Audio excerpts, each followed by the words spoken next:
Hey mom, hey Lisa. Welcome to day one, week one of my isometric balance challenge. This is single leg standing. So let's get right into it. Let's jump on your mat, find a firm surface, somewhere where you can feel stable. All right, so standing with your feet about a palm's width apart. Uh, we're gonna just come up onto your tippy toe on your right leg.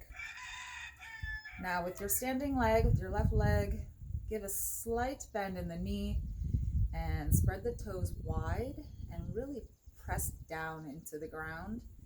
Also with the other four corners of this foot, the standing foot. Begin to lift the right leg off the ground, just slightly. If you need to, hang on to a chair, the wall, a desk, something nearby if you need to. If not, by all means, do this without support. That's the whole goal of this, is to really build that balance up. So I want you to check in with your hips.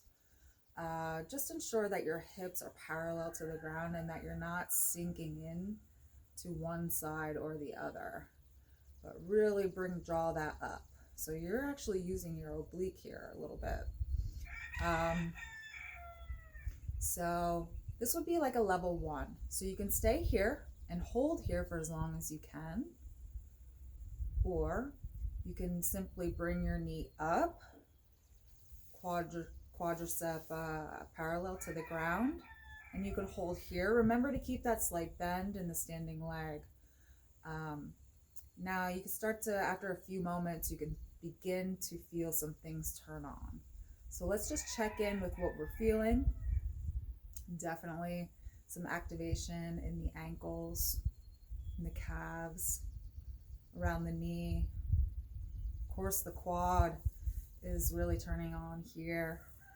And you'll begin to feel some activation in the hip flexors and the glute. So if this feels relatively easy to you, great. Then let's move on to a level 3, which might be, you can drop the knee, and then we're going to hinge at the hips and just shoot that back, the right leg back. Keep a flex in the foot. Really push the toes down and the heel to the sky. But remember to keep those hips aligned. Surely you can feel some things kicking on in the quadricep, and my leg is shaking. I'm sure yours is too. So when you're ready, slowly begin to come out.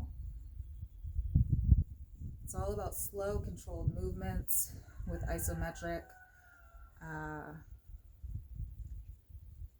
Let's shake that standing leg out a little bit, and we'll move on to the other side.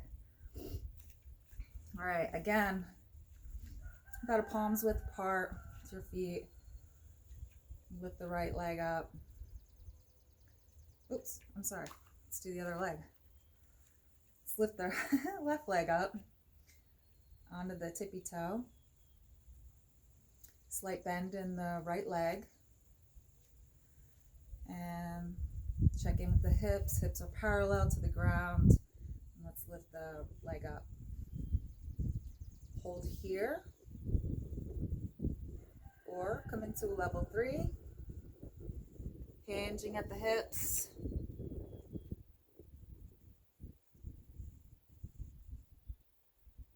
And pressing the foot back.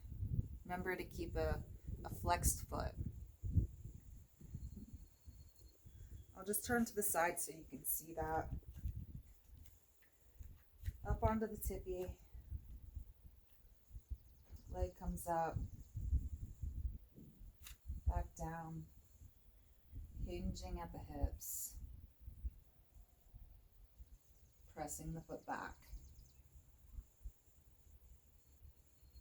Really want to maintain stability throughout the entire body, trying to keep the shoulders aligned, the hips aligned, and that if you feel a lot of swaying happening, just come out of the pose a little bit. It's all about building the strength and stability. So if you're not stable in a pose, back out a little bit, gain stability there, and then move on. So I hope you enjoyed that, and I hope it was challenging for you. Surely it was for me, and the longer you hold it, the harder it's going to be. So with most poses, 90 seconds would be like phenomenal. If you could hold any standing pose, one-legged standing pose for 90 seconds would be awesome. If not, do as long as you can. Build up to the 90 seconds. Maybe you can just start with 10 seconds and build up from there as the week progresses. So I wish you luck, have fun, and I'll see you next week.